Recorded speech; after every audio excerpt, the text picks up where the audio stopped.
রাধে। এখন আমি চৈতন্য চরিতামৃতের অন্তলীলা অষ্টম পরিচ্ছেদ থেকে পাঠ করছি।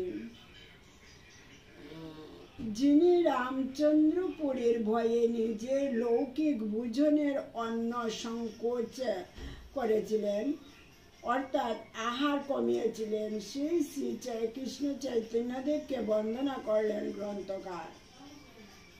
এইভাবে গৌরচন্দ্র শ্রীকৃষ্ণ প্রেম রঙ্গের নীলাচলে ভক্তবৃন্দের সঙ্গে নানা লীলা প্রকট করেছিলেন।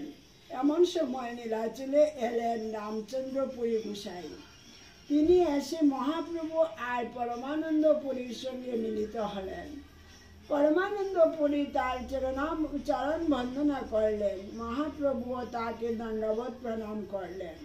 জগদানন্দ পণ্ডিত তাকে ভিক্ষার জন্য নিমন্ত্রণ করলেন। জগন্নাথের ভোগ আনলেন তিনি ভিক্ষার জন্য। প্রচুর প্রসাদ আনলেন তিনি। ভিক্ষা গ্রহণ করে পুরী বললেন, জগদানন্দ, তুমি অবশিষ্ট প্রসাদ ভক্ষণ করো। পুরী আগ্রহ করে বসে জগদানন্দকে খাওয়ালেন, কিন্তু খাবার শেষে বললেন, শুনেছি চৈতন্যের শিষ্যেরা প্রচুর আহার করে, আজ দেখলাম তা সত্য। এত খাওয়া বৈরাগীর উচিত নয়। এই বলে তিনি তাদের নিন্দা করতে লাগলেন। রামচন্দ্রপুরীর পূর্ব ইতিহাস বলা হচ্ছে।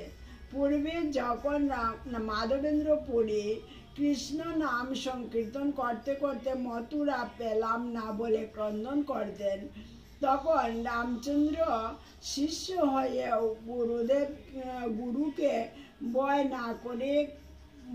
না করে উপদেশ দিলেন, তুমি পূর্ণ ব্রহ্মানন্দ করহ শরণ, চিদ ব্রহ্ম হইয়া কেনে করহ ক্রন্দন। তা শুনে মাধবেন্দ্র পুরী তাকে দূর দূর করে তাড়িয়ে দিলেন। বললেন, কৃষ্ণ কৃপা না পেয়ে আমি খাচ্ছি, তার উপরে এ আমাকে আরো জ্বালাতে এলো। আমাকে তুই মুখ দেখাবি না, আমাকে তুই ব্রহ্মজ্ঞান শিক্ষা দিতে আসিস মূর্খ। এদিকে ঈশ্বরপুরী নিজ হাতে মাধবেন্দ্র পুরীর সেবা করলেন। তিনি শ্রীহস্তে মলমূত্রাদি মার্জন করতেন, নিরন্তর কৃষ্ণ নাম স্মরণ করাতেন। তুষ্ট হয়ে মাধবেন্দ্র পুরী তাকে আলিঙ্গন করে বর দিলেন, তোমার কৃষ্ণ প্রেম হোক। সেই থেকে শ্রীপাদ ঈশ্বরপুরী হলেন প্রেমের সাগর। রামচন্দ্রপুরী কৃষ্ণ প্রেম পেলেন না। তিনি শুষ্ক ব্রহ্মজ্ঞান খুঁজে বেড়াতে লাগলেন, কিন্তু তাও না পেয়ে তিনি শুধু সন্ন্যাসীদের দোষ ত্রুটি খুঁজে বেড়াতে লাগলেন। প্রভুর গুণ রাশি তিনি খুঁজে বের করতে পারলেন না।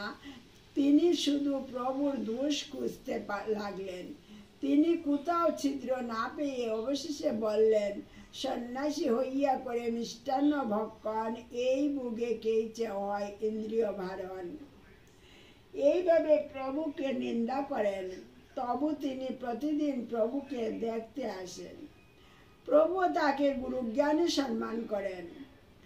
একদিন প্রাতে তিনি প্রভুর ঘরে কিছু পিপীলিকা দেখে বললেন, রাত্রে এখানে নিশ্চয়ই মিষ্টান্ন ছিল, তাই ইতস্তত পিঁপড়ে ঘুরে বেড়াচ্ছে। কি আশ্চর্য, সংসারে নিষ্প্রিয় সন্ন্যাসীদেরও এমন ইন্দ্রিয় লালসা। এই বলে তিনি সেখান থেকে উঠে গেলেন। অন্তর্যামী শ্রীমন মহাপ্রভু সব বুঝতে পারলেন। তিনি জানেন পিপীলিকা স্বাভাবিক স্বভাব বসে সর্বত্র ঘুরে বেড়ায়, কিন্তু তিনি এ বিষয়ে কোনো তর্ক তুললেন না। তিনি পরদিন থেকে প্রচার করলেন, আজ থেকে আমি নিত্যভোগের 1/4 ও 5 গন্ডার ব্যঞ্জন ছাড়া আর কিছু গ্রহণ করব না। একথা শুনে ভক্তবৃন্দের মাথায় যেন বজ্রাঘাত হলো। সকলে রামচন্দ্রপুরীকে তিরস্কার করতে লাগলেন। পরদিন একজন ব্রাহ্মণ প্রভুকে আমন্ত্রণ জানালেন, কিন্তু প্রভু যা বলেছিলেন তার বেশি কোনো খাদ্য গ্রহণ করলেন না। দিনের পর দিন প্রভু এই প্রকার খাদ্যকে এই জীবন ধারণ করতে লাগলেন। ফলে দিনের পর দিন তার অঙ্গ ক্ষীণ হয়ে যেতে লাগল। সকলেই তখন রামচন্দ্রপুরীর কাছে এসে এই কথা বললেন। রামচন্দ্রপুরী তখন বাধ্য হয়ে প্রভুর কাছে গিয়ে বললেন, সন্ন্যাসীর ধর্ম যেমন তেমন খাদ্যে উদর পূর্তি করা, তাই বলে না খেয়ে ধর্ম আচরণ হয় না। তুমি তা করছো কেন তা জানি না। শুষ্ক বৈরাগ্য সন্ন্যাসীর ধর্ম নয়। প্রভু বললেন, আমি অজ্ঞ বালক, তোমার শিষ্য, আমাকে তুমি শিক্ষা দিচ্ছ, এ আমার ভাগ্য। অন্য সকলেই প্রভুকে বললেন, রামচন্দ্রপুরী হয় নিন্দুক স্বভাব, তার কথায় অন্ন ত্যাগ করো না। অবশেষে রামচন্দ্রের কথায় ভক্তদের অনুরোধে প্রভু কিছু বেশি প্রসাদ খেতে শুরু করলেন। কিন্তু তবুও প্রভু রামচন্দ্রের চেয়ে পরমার্থে অনেক অনেক বড় হয়েও গুরু বাক্য লঙ্ঘন করতে পারলেন না। প্রভু এইভাবে জগৎকে শিক্ষা দিলেন যে গুরু বাক্য লঙ্ঘন করা কদাচ উচিত নয়। জয় শ্রী রাধে। হরে কৃষ্ণ। হরে